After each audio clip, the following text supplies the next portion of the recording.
আসসালামু আলাইকুম রহমতুল্লাহ। আমি সিলেটি মুসাফির, ঢাকা থেকে যাচ্ছি সিলেট। সেই তারাবু থেকে খুঁজতেছিলাম রাস্তার পাশে কোথাও মসজিদ আছে, নামাজ পড়ব।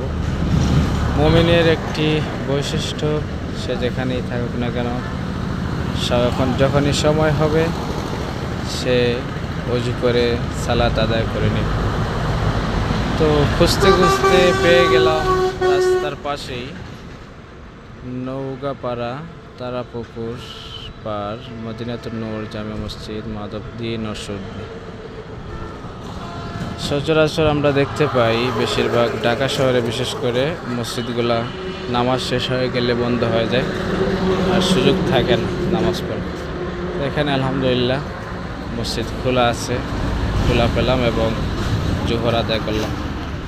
মসজিদের অজুখানা, বাথরুম, মসজিদ সবটাই খোলা ছিল আলহামদুলিল্লাহ। নামাজ পড়ে নিলাম, অনেক সুন্দর মসজিদ। আবার রওনা করব এখান থেকে খাওয়া দাওয়া করে সিলেটের উদ্দেশ্যে। সকলের কাছে দোয়া চাই।